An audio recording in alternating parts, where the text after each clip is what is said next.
წარმოიდგინეთ ევროპის რუკა მე-19 საუკუნის შუა პერიოდში. საფრანგეთი გაერთიანებული და ძლიერია. ძალაუფლება დიდი ნაპოლეონის ამბიციური ძმისშვილის მმართველობის ქვეშ არის. ბრიტანეთის იმპერია გადაჭიმული იყო მთელს მსოფლიოში. რუსეთის გავლენა ვარშავიდან წყნარ ოკეანამდე ვრცელდება. და ახლა დახედეთ კონტინენტის შუაგულს, სადაც გერმანულად საუბრობენ, სადაც ძველი გერმანული ტომების შთამომავლები ცხოვრობენ. რას ხედავთ? ქაოსს. პოლიტიკურ მოზაიკას, რომელიც დიდებული ხალხის მიმართ ისტორიის დაცინვას გავს. ნაპოლეონის დაცემის შემდეგ 1815 წელს ვენის კონგრესზე გამარჯვებულებმა სცადეს ევროპის გაერთიანება, ისე რომ არავის შეძლებოდა მათი ძალაუფლებისთვის საფრთხის შექმნა. მათ შექმნეს გერმანიის კონფედერაცია, 39 დამოუკიდებელი სახელმწიფოს ფხვიერი გაერთიანება, 39 თანამედროვე მოსკოვის რაიონის ზომის პატარა სამთავროებიდან დაწყებული სამეფოებით დამთავრებული, რომლებსაც მთელი არმიების მობილიზება შეეძლოთ. თითოეულს საკუთარი მმართველი და საკუთარი კანონები ჰქონდა, თავისი წესშეულებებით და საზღვრებით. ვაჭარი, რომელიც საქონელს ჰამბურგიდან მიუნხენში გადაზიდავდა, უნდა გადაეკვეთა 6 საზღვარი და გადაეხადა იგივე თანხა საბაჟო გადასახადების სახით. ეს არ იყო სახელმწიფო, ეს იყო ანარქიზმი, ფეოდალური ეპოქის მუზეუმის ექსპონატი, ფრაგმენტაცია ორთქლის მანქანებისა და ტელეგრაფების ეპოქაში. ამ პოლიტიკურ ნაჭრებად დაყოფილ სამყაროში ორი გიგანტი იბრძოდა უპირატესობისთვის: ავსტრიის იმპერია და პრუსიის სამეფო. ავსტრიას მართავდა უძველესი ჰაბსბურგების დინასტია, რომელიც უნგრეთიდან ჩრდილოეთ იტალიამდე იყო გადაჭიმული. ვენა თავს ყველა გერმანელის ბუნებრივ ლიდერად, წმინდა რომის იმპერიის მემკვიდრედ მიიჩნევდა. პრუსია აღმოსავლეთში მილიტარიზებული სახელმწიფო იყო, გამაგრებული საუკუნეების ომი პოლონელებთან და რუსებთან. ბერლინი უფრო ახალგაზრდა, აგრესიული და ამბიციური იყო. ათობით მცირე და საშუალო ზომის გერმანული სახელმწიფო ამ ორი ძალაუფლების ცენტრს შორის აღმოჩნდა. სახელმწიფოები, რომლებიც ცდილობდნენ მანევრირებას და საკუთარი ძვირფასი დამოუკიდებლობის შენარჩუნებას.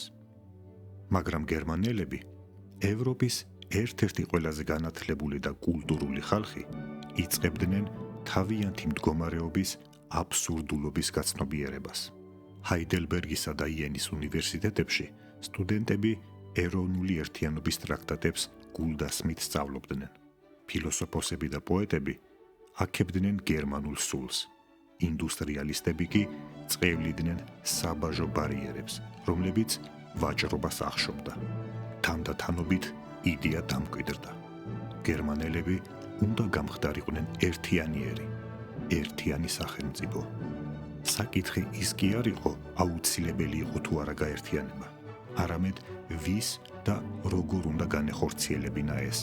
1848 წელს, როდესაც რევოლუციურმა ტალღამ გადაუარა ევროპას, გერმანელმა ლიბერალებმა ამაზე პასუხის გაცემა სცადეს. ფრანკფურტში შეიკრიბა პარლამენტი, რომელიც ყველა გერმანულ სახელმწიფოს წარმოადგენდა. ინტელექტუალები, იურისტები და პროფესორები კონსტიტუციის შესახებ მწვავედ გამართობდნენ. ისინი საუბრობდნენ ადამიანის უფლებებზე, პარლამენტარიზმზე და თავისუფლებაზე. მათ გაერთიანებული გერმანიის გვირგვინი შესთავაზეს პრუსიის მეფეს. მეფემ კი ზიზღით უარყო გვირგვინი. როგორც მან თავად თქვა, ეს იყო ნაძირლების მიერ შემოთავაზებული. ფრანკფურტის პარლამენტი დაიშალა და მან ვერაფერი ვერ შექმნა, გარდა ქაღალდების გროვისა. რევოლუცია ჩაიხშო. ლიბერალებმა გამანადგურებელი მარცხი იწვნიეს. გასაგები გახდა, რომ ერთიანი გერმანიის შექმნა პარლამენტში ლამაზი სიტყვებით შეუძლებელი იყო. ძველი წესრიგი მეტისმეტად ძლიერი აღმოჩნდა. ავსტრიამ და პრუსიამ დაიბრუნეს კონტროლი თავიანთ მიწებზე. გერმანიის კონფედერაცია აღდგა თავისი ძველი, საცოდავი სახით. გერმანელები, როგორც ერი, კვლავ დაიყვნენ საფრანგეთისა და რუსეთის დაცინვის ობიექტებად.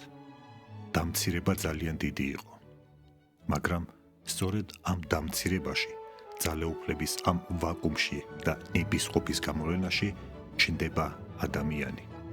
განსხვავებული ტიპის ადამიანი, რომელსაც ლიბერალები არანაკლებ სძულდა ვიდრე ძველი წესრიგი, რომელიც ხვდებოდა, რომ დროის უდიდეს საკითხებს კენჭისყრით კი არა, ძალით წყვეტდნენ. ეს იყო ოტო ფონ ბისმარკი. მისი დრო ჯერ არ იყო მოსული, მაგრამ ის გარდაულად ახლოვდებოდა. ოტო ედუარდ ლეოპოლდ ფონ ბისმარკ შონჰაუზენი დაიბადა 1815 წლის 1 აპრილს ოჯახში, რომელიც პრუსიული საზოგადოების წინააღმდეგობების სრულყოფილ განსახიერებას წარმოადგენდა.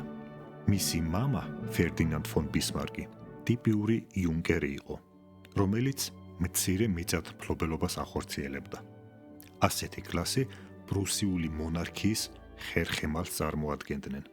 იუნკერებს ეკუთვნოდათ მამულები ელბის აღმოსავლეთით, ღარიბ ქვიშიან ნიადაგებზე, ბრანდენბურგისა და პომერანიის მიწებზე. ისინი არც მდიდრები იყვნენ და არც ღარიბები, მაგრამ თაობიდან თაობამდე მეფეს როგორც ოფიცრებად და ჩინოვნიკებად ემსახურებოდნენ. ისინი მეომრისა და მიწათმფლობელობის კასტა იყვნენ, ღრმად კონსერვატიულები, რომლებიც ზიზღით ეკიდებოდნენ ურბანულ ბურჟუაზიასა და ნებისმიერ ლიბერალურ ინოვაციებს. ოტოს დედა, ვილჰელმინა მენკინი, თლად განსხვავებული იყო, განათლებული, სამოქალაქო სამსახურის ბურჟუაზიელი გარემოდან. ის იყო ინტელექტუალი, ამბიციური და თავისი ვაჟებისთვის ბრწყინვალე კარიერის შექმნაზე ოცნებობდა. სწორედ ის ცდილობდა, რომ ოტოს საუკეთესო განათლება მიეღო.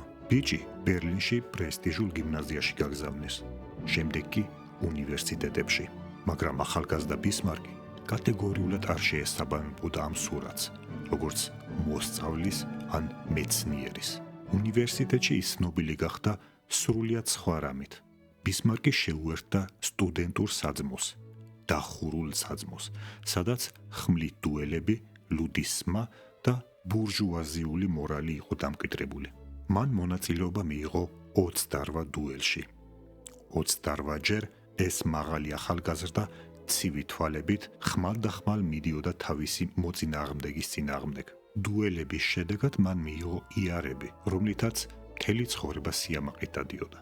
ეს მხოლოდ ახალგაზრდული უგუნურება არ იყო.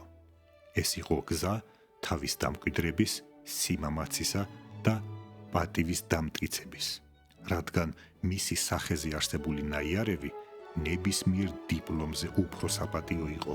ბისმარკი გულწრფელად უარყოფდა სწავლას. იგი უფრო მეტად იყო დაინტერესებული ბანკოთი, ღვინით და ქალებით. ის ვალებში ჩავარდა, პროფესორებს ეკამათებოდა, არღვევდა ყველა შესაძლო ოფიციალურ წესს. გამოცდების დროს ის აბარებდა მინიმალურ საჭიროებას, რომელიც გამოადგებოდა უნივერსიტეტის დამთავრებაში. უნივერსიტეტის დამთავრების შემდეგ კი ის სამოქალაქო სამსახურში შევიდა, როგორც ამას მოელოდნენ მისი სტატუსის შესაფერისი ახალგაზრდა კაცისთვის. მაგრამ მოსაწყენმა ბიუროკრატიულმა სამსახურმა ზიზღი გამოიწვია. მან სამსახური დატოვა და ოჯახის მივარდნილ მამულებს დაუბრუნდა. ის 10 წლის განმავლობაში უბრალოდ საშუალო დონის მიწათმფლობელი იყო. ის სოფლის მეურნეობით იყო დაკავებული, ზრდიდა საქონელს, აშენებდა დისტილერიებს და ცდილობდა სულ მცირე რამე მაინც გამოეწურა მისი უნაყოფო მიწისგან მოგების მიღების მცდელობის გამო. მეზობლებმა მას შეშლილი მებატონე შეარქვეს მისი მგზნებარე ხასიათისა და ველური თავის გამოხდომების გამო.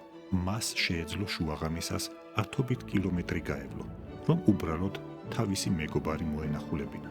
თუ დალევა იყოს ჭკუის დაკარგვამდე, ან უბრალო წვრილმანების გამო დუელის დაწყება. თითქოს ეს კაცი თავის არაჩვეულებრივ ენერგიას ახმარდა უბრალოდ წვრილმანურ ყოველდღიურ ცხოვრებას, მაგრამ ხიარულისა და სკანდალისტის ნიღბის ქვეშ წიფდებოდა გამორჩეული გონება. ბისმარკი ხშირად კითხულობდა ფილოსოფიას, ისტორიას და პოლიტიკურ ლიტერატურას. ის თავისუფლად ფლობდა რამდენიმე ენას. მისი იმ პერიოდის წერილები გვიჩვენებს ტანჯულ, მაძიებელ ადამიანს, რომელიც იმედგაცრუებულია თავისი გარემოთი და რომელსაც დიდი მიზნების წყურვილი გააჩნია. ბისმარკი როგორც მონარქისტი მეფისთვის ძალიან წმინდა ფიგურა იყო. ის ზიზღით ეკიდებოდა ლიბერალებს. მას ძულდა რევოლუციონერები, რომლებიც საფრთხეს უქმნიდნენ ტრადიციულ წესებს. მისი მთავარი ღირებულებაა ძლიერი სახელმწიფო, ძლიერი მონარქია, ძლიერი პრუსია. როდესაც 1857 წელს ის პირველად აირჩიეს პრუსიის ლანდტაგის წევრად, არავინ მოელოდა პროვინციელი მიწათმფლობელი რამე გამორჩეულს თუ გააკეთებდა. მაგრამ სწორედ აქ, პარლამენტში, შეშლილმა იუნკერმა საბოლოოდ იპოვა მისი ნამდვილი მოწოდება. პოლიტიკა, მისი გატაცება, მისი იარაღი და მისი ცხოვრება გახდა. და მოვლენებმა, რომელიც მთელს ევროპას შეძრავდა, მას პირველად მიეცა საშუალება ეჩვენებინა თუ რისი გაკეთება შეეძლო. 1848 წლის თებერვალში ევროპა რევოლუციის ცეცხლმა მოიცვა. ის პარიზში დაიწყო, სადაც ამბოხებულებმა გააძევეს მეფე ლუი ფილიპი. კონტინენტზე პროტესტებისა და აჯანყებების ტალღამ გადაიარა. ვენა, ბუდაპეშტი, მილანი, ბერლინი. ყველგან ხალხი ქუჩებში გამოვიდა და მოითხოვდა კონსტიტუციებში ცვლილებებს, თავისუფლებას, ეროვნულ ერთიანობას. ყველგან ხალხი ქუჩებში გამოვიდა და მოითხოვდა კონსტიტუციას, თავისუფლებას და ეროვნულ ერთიანობას. ჩანდა, რომ მონარქიისა და არისტოკრატიის ძველი სამყარო ინგრეოდა. ლიბერალები და ნაციონალისტები ამ პროგრესს ტრიუმფად მიიჩნევდნენ. მაშინ, როცა კონსერვატორები აპოკალიფსად 32 წლის ოტო ფონ ბისმარკისთვის რევოლუცია პირად შეურაცხყოფად ითვლებოდა.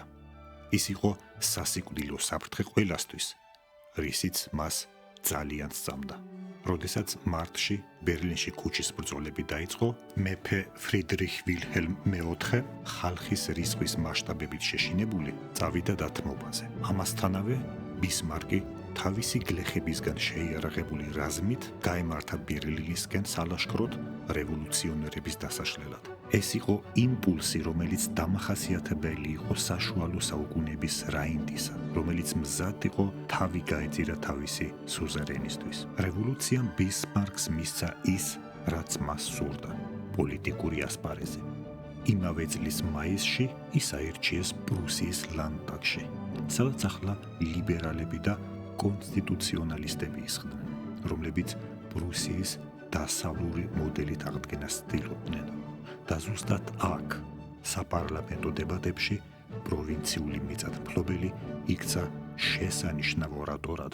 მისმა პირველმა გამოსვლებმა ნამდვილი სკანდალი გამოიწვია. ის ღიად იცავდა გვირგვინის აბსოლუტურ ძალაუფლებას, დასცინოდა დემოკრატიულ პრინციპებს და ამართლებდა რევოლუციური აჯანყების ჩახშობას. ლიბერალები ყვიროდნენ, ეძახდნენ რეაქციონერს და ფანატიკოსს, მაგრამ ბისმარკი შეუვალი იყო. ის პოლიტიკას ისე აგებდა, როგორც ამას მისი თანამედროვეების უმრავლესობა ვერ ახერხებდა. ლიბერალებისთვის ეს იდეებისა და პრინციპების ბრძოლა იყო. თავისუფლება დესპოტიზმის წინააღმდეგ, პროგრესი რეაქციის წინააღმდეგ. ბისმარკისთვის პოლიტიკა ძალაუფლებისთვის ბრძოლა იყო, სადაც იდეები მხოლოდ ინსტრუმენტებად ემსახურებოდა. ის ცივი ცინიზმით აკვირდებოდა, თუ როგორ რევოლუციონერები და ლიბერალები ფრაქციებად იყოფოდნენ, კამათობდნენ მომავალი კონსტიტუციების დეტალებზე და დროს უსასრულო დებატებში ფლანგავდნენ. ამასობაში ძველი ძალები, არმია, ბიუროკრატია და მიწათმფლობელები თანდათან ძალას იკრებდნენ. საწყისი შოკის შემდეგ კონტრშეტევისთვის ემზადებოდნენ. 1858 წლის შემოდგომით გენერალ ვრანგელის მეთაურობით პრუსიის არმია ბერლინში შევიდა და ჩაშალა რევოლუციური ეროვნული კრება. მეფემ კონსტიტუცია მიიღო, მაგრამ ნამდვილი ძალაუფლება კი საკუთარ ხელში შეინარჩუნა. ფრანკფურტში ლიბერალმა პარლამენტმა განაგრძო მუშაობა და გერმანიის გაერთიანებას განიხილავდა, მაგრამ ეს უკვე ჩრდილების თეატრი იყო. ნამდვილი ძალაუფლება კი მათ ხელში რჩებოდა, ვინც არმიებსა და სახელმწიფოს აკონტროლებდა. რევოლუცია, რომელიც ასეთი მუქარის შემცველად დაიწყო, შეჩერდა. 1859 წლის ზაფხულისთვის კი ძველი წესრიგი ტრიუმფით დაბრუნდა. ბისმარკმა კი გაითვალისწინა ასეთი დრამატული მოვლენები, რომლებმაც განსაზღვრეს მისი მთელი მომავალი კარიერა. პირველი, ლიბერალები სუსტები არიან, რადგან მათ ეშინიათ ძალის გამოყენების. მათ სწამთ თავიანთი იდეების მორალური უპირატესობის, მაგრამ ეს უპირატესობა უსარგებლოა იარაღის წინააღმდეგ. მეორე, მონარქია მხოლოდ იმ შემთხვევაში გადარჩება, თუ ის გადამწყვეტად იმოქმედებს და დაუნდობლად ჩაახშობს საფრთხეებს. მეორე, მონარქია მხოლოდ იმ შემთხვევაში გადარჩება, თუ ის გადამწყვეტად იმოქმედებს და დაუნდობლად ჩაახშობს საფრთხეებს. მესამე და ყველაზე მნიშვნელოვანი, ნაციონალიზმი არის წარმოუდგენელად ძლიერი ძალა, რომელსაც რევოლუციონერები და ლიბერალები ცდილობენ გამოეყენებინათ მონარქის წინააღმდეგ. მაგრამ რა მოხდება, თუ ამ იარაღს ხელში ჩაიგდებენ? რა მოხდება, თუ ერთიანი გერმანია შევქმნათ არა ქვემოდან, პარლამენტებისა და ხმების მეშვეობით, არამედ ზემოდან, ძალით, პრუსიის არმიისა და პრუსიის სახელმწიფოს მიერ? ეს იდეა მთლიანად ჯერ არ იყო ჩამოყალიბებული მის გონებაში, მაგრამ ინტუიცია ეუბნებოდა. მომავალი არ ეკუთვნით მათ, ვინც საუბრობს თავისუფლებაზე, არამედ მათ, ვინც ძალის ენას იყენებს. ბისმარკმა დაინახა, რა სამწუხაროდ გამოიყურებოდნენ გერმანელი ლიბერალები, როდესაც პრუსიის მეფეს ერთიანი გერმანიის გვირგვინის მიღებას თხოვდნენ. ფრიდრიხ ვილჰელმმა უარი თქვა და გვირგვინს ძაღლის სახელო უწოდა, მაგრამ ბისმარკს ეს მომენტი ახსოვდა. გაერთიანებული გერმანიის გვირგვინი ნამდვილად არსებობს, როგორც შესაძლებლობა. ერთადერთი კითხვა ის არის, თუ ვინ და როგორ მიიღებს მას. ის არ ითხოვდა და არ ივაჭრებდა პარლამენტის დებატებში, არამედ რკინითა და სისხლით აიღებდა მას. რევოლუციის ჩახშობის შემდეგ ბისმარკი გახდა პრუსიის ლანდტაგის ულტრაკონსერვატული პარტიის ერთ-ერთი ლიდერი. მისი, როგორც მონარქიის სასტიკი დამცველისა და ლიბერალიზმის მტრის რეპუტაცია უნაკლო იყო, მაგრამ სწორედ ეს ფაქტი ხდიდა საშიშს ზოგიერთი ადამიანებისთვის. ძალიან მკაცრი, ძალიან არაპროგნოზირებადი, ძალიან ამბიციური. 1851 წელს ის ფაქტობრივად გაისტუმრეს ბერლინიდან და დანიშნეს პრუსიის წარმომადგენლად ფრანკფურტში. ბევრმა ეს საპატიო გადასახლებად მიიჩნია. ბისმარკმა ის რეალ პოლიტიკის უნივერსიტეტად აქცია. ფრანკფურტის პარლამენტი იყო გერმანიის კონფედერაციის პარლამენტი, სადაც 39-ვე სახელმწიფოს წარმომადგენლები საერთო საქმეებს განიხილავდნენ. პრაქტიკაში ეს ნიშნავდა ავსტრიასა და პრუსიას შორის დაუსრულებელ მეტოქეობას. ავსტრიელი წარმომადგენელი ტრადიციულად თავმჯდომარეობდა სხდომებს და მასპინძლის როლს ასრულებდა. პრუსიის ელჩი კი ყოველთვის მეორად როლს ასრულებდა. ბისმარკმა ამ წესრიგის დარღვევა პირველივე დღიდანვე დაიწყო. ის სხდომებზე დემონსტრაციულად ანთებდა სიგარებს და ბაძავდა ავსტრიელ თავმჯდომარეს. მან უარყო დაქვემდებარების პროტოკოლის ნიშნები და ყველა დეტალი პრესტიჟის საკითხად აქცია. მაგრამ ამ თეატრალური ჟესტების მიღმა სერიოზული ანალიტიკური მუშაობა იმალებოდა. ფრანკფურტში 8 წელმა ბისმარკს ფასდაუდებელი გაგების უნარი მისცა. ავსტრია და პრუსია მშვიდობიანად ვერ თანაიარსებებდნენ ერთ კავშირში. მათი ინტერესები ძალიან წინააღმდეგობრივი იყო. ავსტრიის იმპერია მრავალეროვანი კონგლომერატი იყო, სადაც გერმანელები შეადგენდნენ უმცირესობას. ვენას არ შეეძლო ერთიანი გერმანიის შექმნის დაშვება, რადგან ეს მის იმპერიას დაშლიდა. პრუსიას კი პირიქით შეუძლია გაერთიანების წარმართვა მხოლოდ ავსტრიის განდევნით. კომპრომისი შეუძლებელი იყო. ადრე თუ გვიან ომი მოხდებოდა. 1859 წელს ბისმარკი ელჩად გაგზავნეს სანქტ-პეტერბურგში. ეს დაწინაურება იყო, მაგრამ ასევე ახალი გამოცდა. რუსეთი კოლოსი იყო, რომლის არმიასაც შეეძლო ევროპაში ნებისმიერი კონფლიქტის გადაწყვეტა. ბისმარკი სწრაფადვე დაუახლოვდა ალექსანდრე მეორის კარს, დაამყარა კონტაქტები კანცლერ გორჩაკოვთან და შეისწავლა გადაწყვეტილების მიღების მექანიზმები რუსეთის დედაქალაქში. თავარი დასკვნა. რუსეთი არ ჩაერეოდა გერმანიის საქმეებში, თუ მისი ინტერესები არ დაზარალდებოდა. ეს ნიშნავდა, რომ პრუსიას შეეძლო მოქმედება ცენტრალურ ევროპაში, რუსეთის ჩარევის შიშის გარეშე. 1862 წელს მოყვა ახალი დანიშვნა პარიზში ელჩად ნაპოლეონ მესამის კარზე. დიდი იმპერატორის ძმისშვილი უკვე 10 წელი მართავდა საფრანგეთს და რესპუბლიკა იმპერიად გადააქცია. ის ტახტზე ასული თავგადასავლების მოყვარული იყო. ოცნებობდა სიდიადეზე, მაგრამ ბიძის გენიალურობა აკლდა. ბისმარკმა პარიზში მხოლოდ რამდენიმე თვე გაატარა, მაგრამ მთავარი ესმოდა. ნაპოლეონ მეორეს მოუთმენლად სურდა საგარეო პოლიტიკის წარმატებები, რათა გაეძლიერებინა თავისი რეჟიმი. ის ერეოდა ყველა ევროპულ კრიზისში, იმ იმედით, რომ მათგან მოგებას მიიღებდა. ეს მას როგორც სახიფათოს და ასევე პროგნოზირებად აქცევდა. შესაძლებელი იყო მისი მანიპულირება. ამ დიპლომატიური სამსახურის წლების განმავლობაში ბისმარკმა შეისწავლა თავისი მომავალი მოწინააღმდეგეები და პარტნიორები, უფრო უკეთესად, ვიდრე ისინი იცნობდნენ თავიანთ თავს. მას ესმოდა ავსტრიის სისუსტეები, რუსეთის ნეიტრალიტეტი და საფრანგეთის ამბიციები. მან ისწავლა დეპეშების სტრიქონებს შორის კითხვა, დახვეწილი განცხადების უკან არსებული ნამდვილი მოტივების გარჩევა და მოწინააღმდეგეების პოზიციებში დაუცველობის პოვნა. მისთვის დიპლომატია ომის გაგრძელება იყო სხვა საშუალებებით. თამაში, რომელშიც გამარჯვებული ის არის, ვინც საუკეთესოდ ბლეფობს და ზუსტად ურტყამს. ახლა კი ამ ფასდაუდებელი გამოცდილების დაგროვების შემდეგ ის მზად იყო თავისი ცხოვრების უდიდესი თამაშისთვის. 1862 წლის შემოდგომაზე პრუსია პოლიტიკური კოლაფსის ზღვარზე აღმოჩნდა.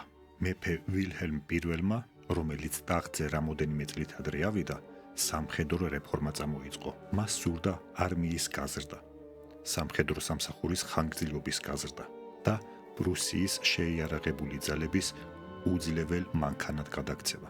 ეს უზარმაზარ თანხებს მოითხოვდა და ლანდტაგის ლიბერალურმა უმრავლესობამ კატეგორიული უარი თქვა ბიუჯეტისთვის ხმის მიცემაზე. პარლამენტი და გვირგვინი კონსტიტუციურ კრიზისში იყვნენ ჩარჩენილები. ლიბერალებმა ეს მონარქიის ძალაუფლების შეზღუდვის შესაძლებლობად აღიქვეს. მეფემ კი ეს გვირგვინის პრორეგატივებზე თავდასხმად აღიქვა. ვილჰელმი პატივისა და მოვალეობის კაცი იყო, სულით სამხედრო. პარლამენტისთვის დათმობის იდეა მისთვის ღალატად ჩანდა თავისი წინაპრებისა და არმიის მიმართ. თუმცა მას კონსტიტუციის დარღვევაც არ შეეძლო. ეს ნიშნავდა სიტყვის დარღვევას. მოხუცი მეფე კუთხეში აღმოჩნდა. ის სერიოზულად განიხილავდა ტახტიდან გადადგომას თავისი შვილისთვის, ფრიდრიხისთვის, ლიბერალურად განწყობილი პრინცისთვის. პრუსია პოლიტიკური კატასტროფის ზღვარზე იდგა. პანიკაში ჩავარდნილი კონსერვატორები ეძებდნენ კაცს, რომელსაც შეეძლო ამ კვანძის გაწყვეტა და გაიხსენეს ბისმარკი. 1862 წლის 23 სექტემბერს ოტო ფონ ბისმარკ სასწრაფოდ გაიწვიეს პარიზიდან. 24-ში კი ის შეხვდა მეფეს სამეფო სასახლეში. საუბარი მოკლე და გულწრფელი იყო. ვილჰელმმა იკითხა, მზად იყო თუ არა ბისმარკი მთავრობის სათავეში დადგომის და სამხედრო რეფორმის გატარების, თუნდაც პარლამენტის ნების საწინააღმდეგოდ. ბისმარკმა დადებითად უპასუხა. მეფემ ის მინისტრად დანიშნა. ის 47 წლის იყო, როდესაც ძალაუფლება მიიღო. რამოდენიმე დღის შემდეგ ბისმარკმა ლანდტაგის ბიუჯეტის კომიტეტს მიმართა. ლიბერალი დეპუტატები მისგან გარკვეულ დათმობებს, კომპრომისის მცდელობას ელოდნენ. ამის ნაცვლად მათ მოისმინეს მანიფესტი, რომელიც ისტორიაში შევა. ახალმა მინისტრ-პრეზიდენტმა ისაუბრა იმის შესახებ, თუ როგორ თამაშობდა პრუსია გერმანიაში მეორეხარისხოვან როლს დიდი ხნის განმავლობაში, რომ 1815 წლის ვენის ხელშეკრულებები მის მიმართ უსამართლო იყო, რომ გერმანული საკითხი მოლაპარაკებებითა და კენჭისყრით ვერ გადაწყდებოდა. შემდეგ კი გაისმა ფრაზა, რომელიც თანამედროვეებს ახსოვთ და შთამომავლობას არ დავიწყებია. დროის დიდი საკითხები არ წყდება გამოსვლებით და უმრავლესობის ხმებით, როგორიც იყო 1848 და 1859 წლების შეცდომები, არამედ რკინითა და სისხლით. ეფექტი განსაცვიფრებელი იყო. ლიბერალებმა ბისმარკს დიქტატორი და რეაქციონერი უწოდეს. გაზეთები მის გადადგომას მოითხოვდნენ, თუმცა ამის გამო მინისტრ-პრეზიდენტი არ შეყობმანდა. მან კონსტიტუციაში სამართლებრივ ხვრელს მიაგნო. თუ პარლამენტი და გვირგვინი ვერ შეთანხმდებოდნენ ბიუჯეტზე, მთავრობას უფლება აქვს გააგრძელოს გადასახადების აკრეფა ძველი განაკვეთებით. ბისმარკმა ეს ფული არმიის რეფორმისთვის გამოიყენა. ფაქტობრივად უგულებელყო პარლამენტის ნება. ეს იყო კონსტიტუციური სახელმწიფო გადატრიალება, რომელიც განახორციელა მინისტრმა და ფორმალურად კანონის ფარგლებში დარჩა. 4 წლის განმავლობაში 1862 წლიდან ბისმარკი მართავდა პრუსიას პარლამენტთან მუდმივ კონფლიქტში. ის სძულდათ ლიბერალებს, მაგრამ მეფე, არმია და კონსერვატიული ბიუროკრატია მას მხარს უჭერდნენ. მან პრუსია ავტორიტარულ სახელმწიფოდ აქცია, სადაც რეალური ძალაუფლება გვირგვინსა და მინისტრებს ეკუთვნოდათ. პარლამენტს მხოლოდ პროტესტი შეეძლო, მაგრამ ეს პროტესტი არაფერს ნიშნავდა. ძალას უფრო დიდი მნიშვნელობა ჰქონდა. ბისმარკი კი ამ ძალას გამოცდისთვის ამზადებდა, რომელიც მის ყველა მოქმედებას გაამართლებდა. 1860-იანი წლების დასაწყისში ძველი კონფლიქტი, რომელსაც ევროპელი პოლიტიკოსების უმეტესობა უმნიშვნელოდ მიიჩნევდა, გერმანული კავშირის ჩრდილოეთ საზღვარზე ძვინვარებდა. ეს კონფლიქტი შლესვიგისა და ჰოლშტაინის ორ საჰერცოგოს ეხებოდა, რომლებიც დანიასა და გერმანულ მიწებს შორის მდებარეობდნენ. მათი სტატუსი იმდენად ბუნტოვანი იყო, რომ თანამედროვეები ხუმრობდნენ. შლესვიგ-ჰოლშტაინის საკითხი ევროპაში მხოლოდ 3 ადამიანს ესმის. ერთი გაგიჟდა, მეორე გარდაიცვალა, მესამეს დაავიწყდა. ბისმარკისთვის ეს დაბნეულობა პრობლემას კი არა, შესაძლებლობას წარმოადგენდა. საჰერცოგო ძირითადად გერმანელებით იყო დასახლებული, თუმცა ფორმალურად ისინი დანიის გვირგვინს ეკუთვნოდნენ. როდესაც 1863 წლის ნოემბერში დანიის ახალმა მეფემ სცადა შლესვიგის ანექსია და დანიასთან მისი შეერთება, ამან გერმანულ სახელმწიფოებში აღშფოთების ქარიშხალი გამოიწვია. გერმანელმა ნაციონალისტებმა თანამემამულეების დაცვა მოითხოვეს. გერმანულმა პატარა სახელმწიფოებმა სამხედრო ჩარევა მოითხოვეს და აქ ბისმარკმა თავისი პირველი ოსტატური დარტყმა განახორციელა. იმის ნაცვლად, რომ მთელი გერმანიის კონფედერაციისთვის კონფლიქტში ჩარევის უფლება მიეცა, მან ალიანსი ჩამოაყალიბა ავსტრიასთან. პრუსია და ავსტრიის იმპერია ერთად გამოვიდნენ. ორი დიდი გერმანული ძალა პატარა დანიის წინააღმდეგ. გარეგნულად ეს ჩანდა, რომ გერმანული ინტერესების დაცვა იყო.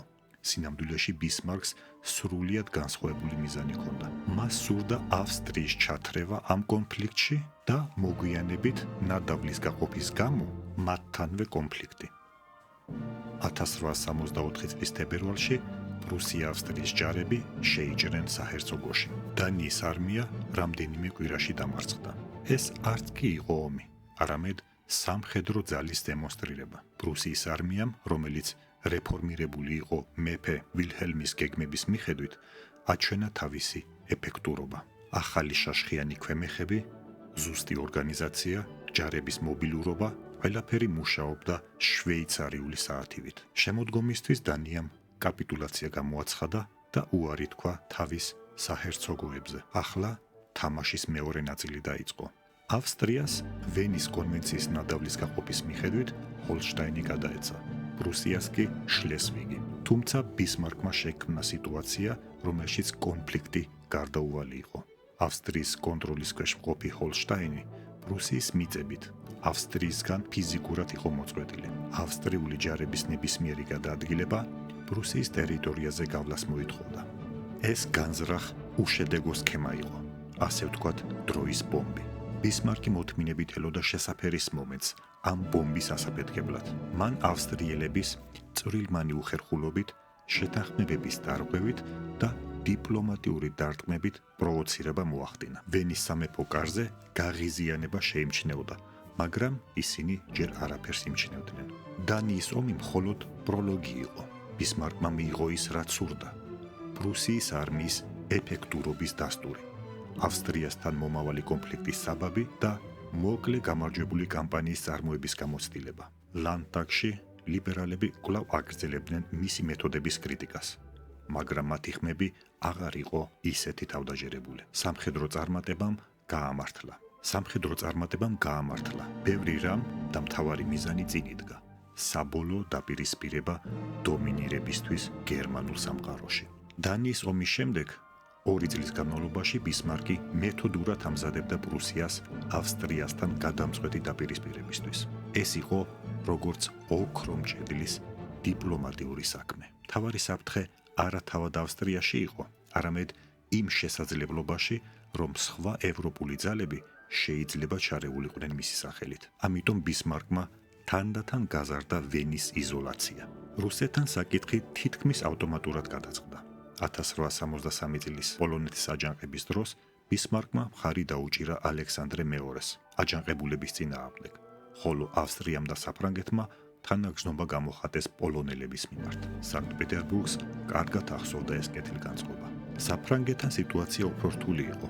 ბისმარკმა საიდუმლო შეხვედრების სერია გამართა ნაპოლეონ მესამესთან, სადაც მიანიშნა ომის შემდეგ შესაძლო ტერიტორიულ კომპენსაციაზე. საფრანგეთის იმპერატორი ოცნებობდა ბელგიის ან რაინის მიწების ანექსიაზე და ცდუნებას ჩაეჭიდა. ის ნეიტრალიტეტის შენარჩუნებაზე დათანხმდა. საბოლოოდ ბისმარკმა საიდუმლო ალიანსი დადო იტალიასთან, რომელიც ვენეციის რეგიონის ავსტრიისგან წართმევას ცდილობდა. 1866 წლის გაზაფხულისთვის დიპლომატიური მზადება დასრულდა. ავსტრია ხაფანგში აღმოჩნდა. პრუსია და იტალია ავსტრიის წინააღმდეგ ომის დასაწყებად ემზადებოდნენ და დიდმა სახელმწიფოებმა პირობა დადეს, რომ არ ჩაერეოდნენ. ბისმარკმა ისარგებლა ჰოლშტაინის გარშემო მძვინვარე კონფლიქტით. ავსტრიის გარნიზონი საჰერცოგოში გამაღიზიანებელი ხდებოდა, რაც პრუსიის მინისტრ-პრეზიდენტმა დაუნდობლად გამოიყენა. როდესაც ავსტრიამ ჰოლშტაინის საკითხი ფრანკფურტში ფედერალურ პარლამენტს გადასცა, ბისმარკმა ეს ორმხრივი შეთანხმებების დარღვევად გამოაცხადა. 14 ივნისს პრუსიის ჯარები შევიდნენ ჰოლშტაინში. 15 ივნისს ავსტრიამ მოითხოვა გერმანიის კონფედერაციის არმიის მობილიზაცია პრუსიის წინააღმდეგ. 16 ივნისს ბისმარკმა გერმანიის კონფედერაცია დაშლილად გამოაცხადა. დაიწყო ომი, რომელსაც მოგვიანებით ავსტრია-უნგრეთის ომი ან გერმანელი ძმების ომი ეწოდა.